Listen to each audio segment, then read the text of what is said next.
¿Cómo va el proceso de selección de aspirantes a ocupar cargos en el Poder Judicial?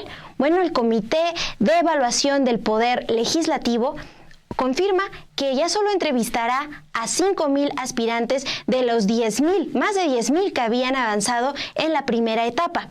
Además, para las personas que nos ven desde el extranjero, hoy el Tribunal Electoral del Poder Judicial de la Federación confirmó lo que ya había resuelto el INE.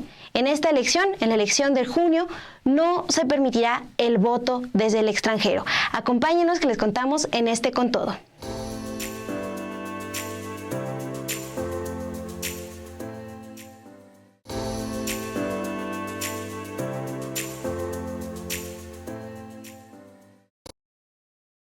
Este 15 de enero es el segundo día que el Comité de Evaluación del Poder Legislativo realiza entrevistas a las personas que aspiran al cargo de ministras y ministros de la Suprema Corte, para el Tribunal de Disciplina Judicial, la Sala Superior y magistraturas administrativas del primer circuito que se registraron ante este comité, al Comité del Poder Legislativo.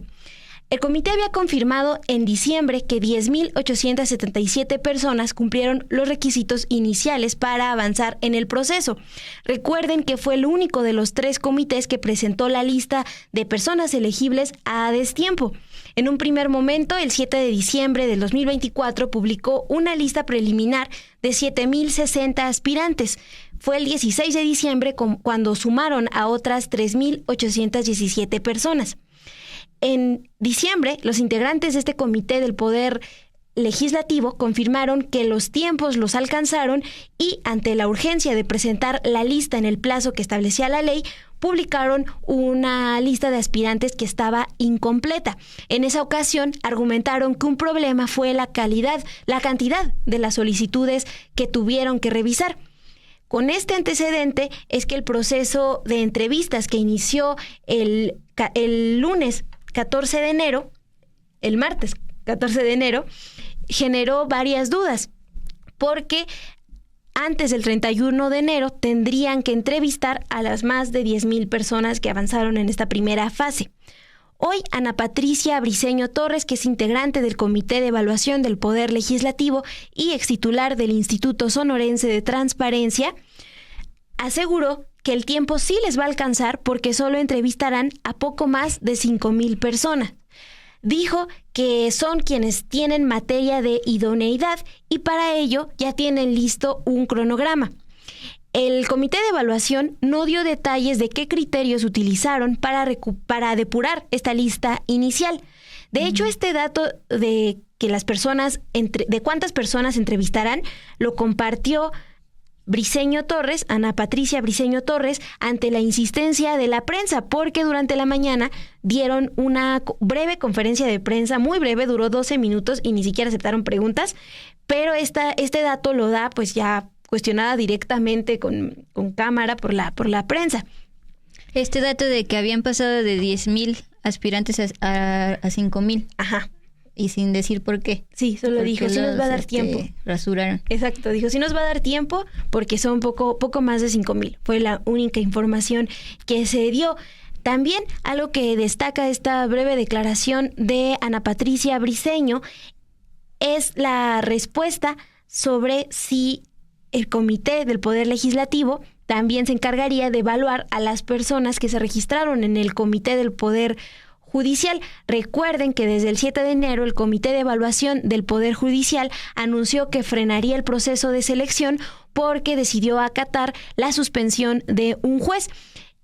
Y lo que llama la atención es que un día después, es decir, el 8 de enero, el presidente del Senado, Gerardo Fernández Noroña, dijo en conferencia que todas las personas que se registraron a través del Poder Judicial no se quedarían fuera de este proceso, porque en esa ocasión planteó que la reforma judicial plantea que ante estas situaciones no previstas en la elección las pueda resolver la mesa directiva y la Jucopo del Senado.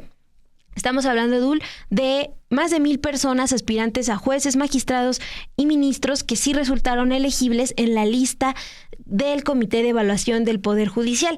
Hoy se le cuestiona a Ana Patricia Briceño, integrante del Comité de Evaluación del Poder Legislativo, ¿qué va a pasar con estos aspirantes del Poder Judicial? La pregunta que le hicieron fue, con el tema del Poder Judicial, ¿qué va a pasar? Porque por lo que decía el presidente del Senado. Ella solo respondió, es un tema que no nos corresponde. De lo que sí dio más detalles, la integrante de este comité, Ana Patricia Briceño, es sobre el cronograma que seguirá el Comité de Evaluación del Poder Legislativo, que realiza las entrevistas presenciales desde la sede del Senado en Xicoténcatl, es decir, en el centro de la Ciudad de México. Vamos a escuchar qué es lo que comentó. Es importante aclarar para que ustedes sepan que las entrevistas se realizarán solamente a las personas que tienen materia de idoneidad. Estamos en este proceso de entrevistas que se clasifican de la siguiente manera. De forma presencial iniciamos el día de ayer, 14 de enero al 19. Para los cargos de Suprema Corte de Justicia de la Nación, Tribunal de Disciplina Judicial, Sala Superior y Magistraturas Administrativas del Primer Circuito. Del 20 al 24 se realizarán de manera virtual a las salas regionales del Tribunal Electoral del Poder Judicial de la Federación, así como a magistrados de circuito y jueces de distrito. Bien, Ana G. ya nos hizo sacar la calculadora. Plantea 5,000 de los aspirantes que hoy dijeron en el Comité del Poder Legislativo van a recibir en entrevistas. 5,000 entre 15 días, es decir, los 15 días que de hoy hacia el 31 de enero tienen como límite para ya tener la lista de idoneidad. Tendrían que entrevistar por día como 300 personas y divide 5,000 entre 15. Sin embargo, no van por ahí, al menos de acuerdo con sus propios datos. Planteas, Mon, que Maday Merino Damián, también integrante de este comité y que a su vez es ex consejera presidenta del Instituto Electoral de Tabasco, confirmó que el día de ayer, cuando arrancaron en las entrevistas por parte del Comité de Poder Legislativo, entrevistaron solo de manera presencial a 44 personas, aunque también están entrevistando a la par en videollamada. Entonces, al menos presencial fueron 44 personas. Hoy, miércoles 15 de enero, tenían planeado hacer lo mismo, 33 hombres y 11 mujeres. Cada entrevista aproximadamente de 12 minutos para, pues, precisamente detectar si son idóneos o no. Entonces, pues, ahí está las matemáticas y el método que llevan hasta el momento. Así lo explicó la integrante del comité.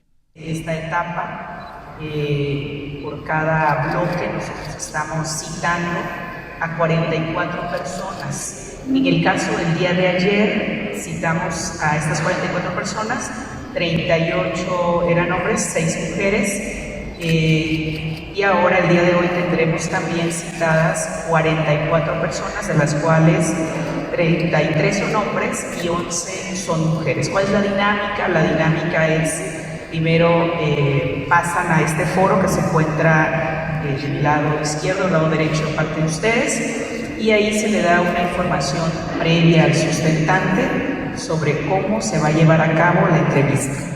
Posteriormente subimos y bueno, ya estaremos ahorita en la visita guiada que tendremos. Vimos si tenemos un escenario efectivamente donde vamos a estar grabando, o estamos ya grabando las entrevistas de cada una de las personas que han sido citadas. Como bien dijo la comisionada Ana, estamos primero con aquellos aspirantes que están en el bloque de ministros. Eso significa que solamente estaremos citando a este bloque, estaremos citando también a los otros bloques que ya mencionó la comisionada. Entonces, tienen un tiempo aproximado de 12 minutos cada uno de los sustentantes para poder exponer. Se le hacen algunas preguntas relacionadas con su encargo, ¿verdad?, al que ellos aspiran. Y bueno, posteriormente, ya ellos terminando cada una de las exposiciones, se les da la indicación precisa de que tendrán la comunicación vía correo para saber cuál es la siguiente etapa. Bueno, por mi parte. Hoy el Comité del Poder Legislativo también explicó que la calificación de la entrevista se sumará a los procesos previos y al término de estas entrevistas, estos integrantes del comité escriben en una cédula sus impresiones de cada aspirante. Maribel Concepción Méndez de Lara, magistrada e integrante de este comité, explicó los 4 parámetros que se están considerando en la evaluación. Para la evaluación de la entrevista se consideran 4 parámetros. El primero de ellos, el conocimiento técnico jurídico. Segundo, la experiencia mostrada a lo largo de su semblanza y en la entrevista. Las propuestas para mejorar el sistema de impartición de justicia. Y el cuarto parámetro es comunicación, liderazgo y humanismo. Al término de cada entrevista, cada una de nosotras emite su calificación, sus observaciones y su firma, y los resultados se integran al sistema de evaluación de todo el proceso. Esta es la cédula de evaluación que se complementa al término de cada entrevista. Buscamos garantizar profesionalismo, transparencia en el método y máxima publicidad. Les informábamos que precisamente arrancaron estas entrevistas y colegas de la prensa pues estaban cazando a los ciudadanos que salían después de sus entrevistas. Bueno, el día de hoy acudió precisamente Roberto Gil, bastante conocido por ustedes, pues un exfuncionario del gobierno de Felipe Calderón, abogado, abogado de, por ejemplo, el exgobernador de Tamaulipas, Francisco Javier Cabeza de Vaca, relacionado presuntamente con el narco, etcétera, etcétera. Ese es Roberto Gil. Bueno, acuérdense que él está aspirando para ser ministro de la Suprema Corte bajo el argumento de que por qué se va a dejar los espacios del Poder Judicial solo a lo que él llama el régimen, es decir, simpatizantes de la denominada Cuarta Transformación. Bueno, plantea Asmon que él como tal no fue chacaleado cuando salió de esta entrevista, pero posteriormente dio entrevistas radiofónicas y ahí insistió en lo que el día de ayer publicó en sus redes sociales en un breve mensaje pues a los usuarios de X, antes Twitter, que básicamente está llamando a una movilización política porque insiste, como lo hizo en su momento cuando se dio a conocer la suspensión reciente a la reforma judicial, dijo que ya no vale la pena seguir sacando amparos y obteniendo suspensiones a partir de los amparos, porque pues hemos visto cómo la 4T desacata este tema de suspensiones, así lo dice Roberto Gil, y entonces insiste en que se haga la batalla política. Bueno, pues el día de hoy fue ya en su entrevista, posteriormente se verá si aparece en la lista de idoneidad y pasa a la última fase, es decir, la tómbola. Ahí pues podrían rasurarlo por el tema de paridad de género, pero eso se sabrá hasta el 4 de febrero. Sí, Dul, y hoy también acudió, por ejemplo, a la entrevista el exfiscal de Puebla, Gilberto Higuera, y entre las personas que han llamado la atención, que fueron convocadas para esta entrevista, están, por ejemplo, la magistrada Paula García Villegas Sánchez Cordero, hija de la ministra en retiro Olga Sánchez Cordero, también Fabiana Estrada, magistrada y cercana a el ministro en retiro Arturo Saldívar y quien hoy forma parte del comité de evaluación del Poder Ejecutivo. Paula García Villegas planteó que como juzgadora ella ya tiene muchas sentencias y pues está buscando este cargo para servirle a la sociedad. También se le cuestionó, por ejemplo, si ha conversado con su mamá sobre esta decisión de aspirar a ser ministra. Ella respondió que este es un paso que cualquier juzgador quiere, entonces no dijo si sí o si no, pero que cualquier juzgador quiere ser ministro o ministra, eso fue lo que planteó. Y Fabiana Estrada, magistrada, esta magistrada también dijo que no ha conversado con Arturo Saldívar desde que inició este proceso de selección de aspirantes para cargos en el Poder Judicial. Dijo, por ejemplo, que todas las personas aspirantes son personas con trayectorias largas que conocen el medio y que todos los integrantes de todos los comités conocen a personas que están registradas, entonces no tendría por qué cuestionarse esta relación que tiene con Arturo Saldívar.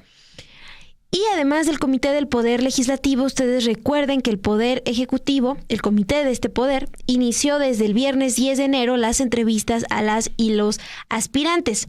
Por ello, esta mañana la presidenta Claudia Sheinbaum llamó al Comité de Evaluación del Poder Judicial a retomar sus actividades, aunque recuerden que hace unos días el Pleno de la Suprema Corte rechazó reactivar sus trabajos. Esto fue lo que dijo la presidenta Claudia Sheinbaum. Su comisión ahora, ellos tomarán su decisión, pero es muy importante que sigan participando.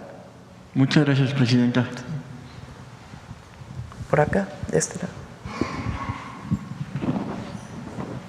Gracias, presidenta. Marco Antonio Olvera, del periódico digital Hidalgo News y del canal de YouTube México News World.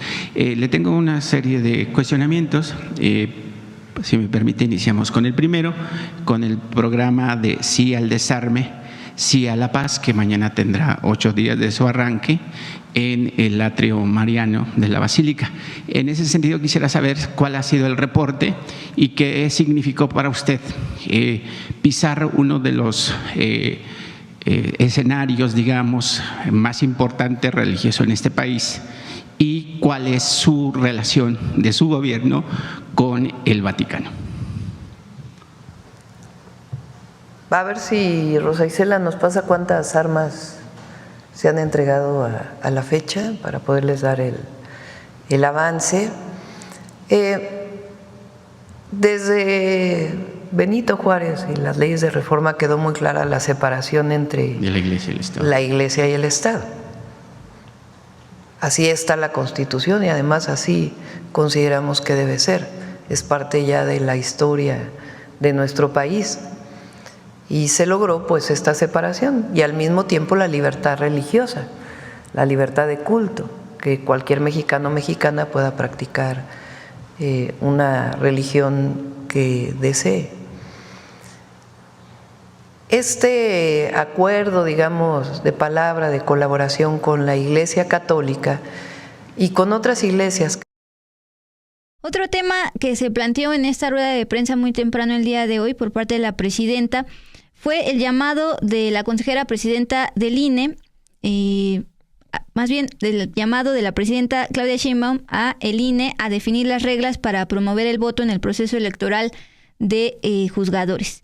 Dijo esto al ser cuestionado por la denuncia por actos anticipados de campaña y uso indebido de recursos públicos que la Asociación Defensores interpuso esta semana ante el INE contra particularmente las ministras Yasmín Esquivel, Lenia Batres y Loreta Ortiz, las únicas ministras que decidieron participar en la elección judicial, pero no tienen como tal que pasar todos estos procesos de selección porque tienen pase automático.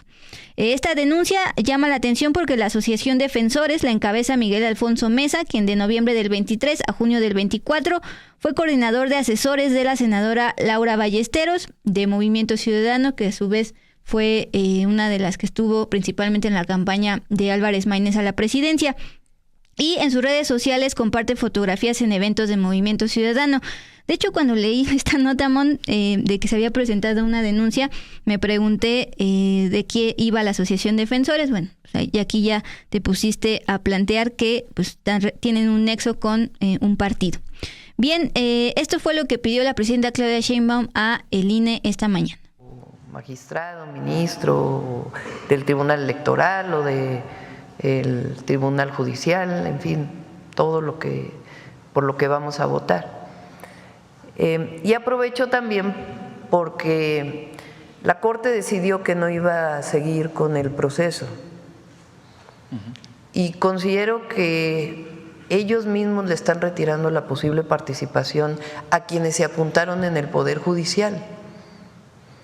Recuerden que para participar en la elección hubo un periodo de inscripción. Te podías inscribir en el Legislativo, en el Ejecutivo o en el Poder Judicial. Estos comités pues pasaron un primer filtro para ver si cumplían con el promedio, con que tuvieran título profesional, que hubieran entregado todos sus papeles y ahora, por lo menos en el Ejecutivo, ya están en las entrevistas de quienes fueron, digamos, pasaron el primer filtro. Y después de eso van a tomar una decisión ya de quiénes van a ser. Pero los que se inscribieron en el Poder Judicial, si se para por parte de ellos pues ¿qué va a pasar con esas personas que se quisieron inscribir con el Poder Judicial? Se les está coartando la posibilidad de participar, cuando además ya sabemos que los amparos no son procedentes. Ya el propio Tribunal Electoral dijo que no son procedentes. Entonces, más bien el llamado es al Poder Judicial, a que ellos, que son los responsables de garantizar la justicia, pues permitan que quien se inscribió en el Poder Judicial participe y no le nieguen esa posibilidad. El día de hoy también sesionó el Tribunal Electoral, este árbitro que también está encargado de la organización y sobre todo calificación de las elecciones. Bueno, una de las dudas que habíamos planteado en este espacio y ustedes también en el chat era si los extranjeros, los mexicanos que residen actualmente en otro país pueden participar en esta elección judicial, el famoso voto extranjero. Bueno, pues hoy el Tribunal Electoral ha confirmado que esto no va a ser así.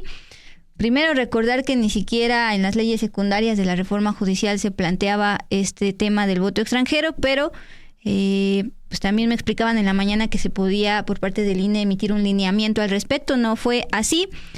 Incluso recordemos que en su momento la consejera electoral Dania Rabel mencionó que la causa de no hacer voto extranjero era por la insuficiencia presupuestaria. Bien. Este miércoles la Sala Superior del Tribunal Electoral avaló la decisión que había tomado el INE sobre que en esta elección judicial no podrán votar los mexicanos que residen en otros países. Los magistrados Felipe de la Mata, Felipe Fuentes y también Mónica Soto, la presidenta del Tribunal Electoral, votaron por confirmar la respuesta que había dado el INE a varias organizaciones de mexicanos en el extranjero. Precisamente ellos habían solicitado al INE que los incluyeran. El magistrado Reyes Rodríguez votó en contra porque recordó que la Constitución sí reconoce el derecho de los mexicanos en el extranjero a votar, más allá de que particularmente de las elecciones judiciales no se aborde en las leyes secundarias aprobadas por el Congreso. Bueno, este es el argumento del magistrado Reyes Rodríguez por el cual él sí votó a favor de que pudieran votar los extranjeros. Todo esto debiera ser más profundamente analizado y partir de reconocer este derecho constitucional. Ahora, si hay restricciones, como todas las instituciones tienen, restricciones presupuestarias, tendría que llevarse a cabo un análisis de cómo dirigir esos recursos para una implementación que garantice al menos la posibilidad de votar, por ejemplo, por una modalidad. Hay 3 modalidades: postal, electrónica o presencial. El INE podría establecer una sola modalidad en términos de sus restricciones presupuestarias. Por ejemplo, podría ser esta la electrónica, no lo sé. En ese sentido, quien cuenta con la información técnico-administrativa es el Consejo General del INE. El listado nominal acaba de ser actualizado, integrado para la elección presidencial y del Senado 2024. Es decir, requiere alguna actualización, en efecto, pero el acceso al padrón electoral de la ciudadanía mexicana en el extranjero, pues no se ha detenido, ese es permanente. Entonces, por supuesto que se requieren tiempos, pero eso no, digamos, en principio y en una primera aproximación no requiere más que de algunas modalidades de implementación. Dul, y hoy Mónica Soto, la presidenta del Tribunal Electoral, dijo que la Constitución sí considera que los mexicanos en el extranjero pueden votar, pero le dio la razón al INE al asegurar que está imposibilitado material y económicamente. Así fue como lo planteó. No existen condiciones para emitir normativa para el ejercicio del voto de las personas residentes en el extranjero, según lo señaló y lo acordó el propio Instituto Nacional Electoral. No obstante, si bien se debe reconocer el derecho al voto de las personas residentes en el extranjero, lo cierto es que, como lo señala esta institución, no es posible la implementación de las medidas solicitadas por las y los promoventes en este momento, debido a que resulta necesario que para ello existan condiciones que permitan su instrumentación, las cuales el Consejo General del INE estima no tenerlas. Y por ello, el Instituto Nacional Electoral estableció en el acuerdo impugnado de manera esencial que tenía complicaciones que no permitían la implementación de lo solicitado, tales como tiempos insuficientes, riesgos operativos y recursos limitados, entre otros. Por ende, dichas dificultades le impiden que en el caso se pueda materializar para esta primera elección extraordinaria de personas juzgadoras como una acción afirmativa el derecho al voto de las personas mexicanas residentes en el extranjero para el actual proceso electoral, a ponerse en riesgo la certeza de los votantes y la autenticidad de la elección. Además de que si bien lo óptimo sería que todas las personas que radican en el extranjero, todas las mexicanas y los mexicanos pudieran sufragar en las referidas elecciones, el decreto de reforma constitucional impuso plazos sumamente reducidos para organizar un mecanismo inédito y complejo, lo cual dificultó la incorporación de medidas adicionales sin comprometer la operatividad del proceso en curso. Y pues por supuesto que el derecho está reconocido y deberá, por supuesto, también lo estimo, implementarse en el siguiente proceso electoral, sin duda alguna, porque es un derecho que se tiene y que, dadas las condiciones actuales jurídicas, técnicas, económicas y de los tiempos que incluso estuvo parado el desarrollo y pues el inicio de este proceso electoral durante 2 meses por parte del Instituto Nacional Electoral, pues ello, según también lo señalado por los mismos, no permite en este momento echar a andar todo lo que es los lineamientos, la reglamentación, la implementación de recursos humanos, públicos y de todo tipo para, en este primer ejercicio, hacer el voto de los mexicanos en el extranjero una realidad en este primer proceso extraordinario para la elección de personas. Héctor Towers, así se pone, pregunta, ¿no se le complica a los mexicanos en el extranjero conocer a los candidatos? Si para los del interior será un poco complicado. Acuérdense que el INE, en cuanto ya tenga las listas definitivas depuradas con la tómbola, va a publicar un sitio donde va a precisamente dar a conocer a toda la ciudadanía qué personas son los candidatos y quiénes son estos candidatos para cada uno de los cargos, para jueces, juezas, magistrados, magistradas y también ministros y ministras. Finalmente, Mon, en esta sesión el magistrado Felipe Fuentes pues también votó en contra de que se organice el voto extranjero para estas elecciones judiciales, no tanto por violar el derecho de los mexicanos residentes en el extranjero de votar, sino porque esto implicaría organizar algo que pudiera pues pisotear la confianza ciudadana. Así lo dijo. Me parece claro que buscar la ejecución de la votación de los mexicanos en el extranjero bajo estas condiciones, más que garantizar el ejercicio de un derecho, implicaría un riesgo a la logística del proceso por la premura y a la confianza ciudadana, tal como lo describió la autoridad responsable, que es la encargada precisamente de organizar las elecciones, entiéndase el INE.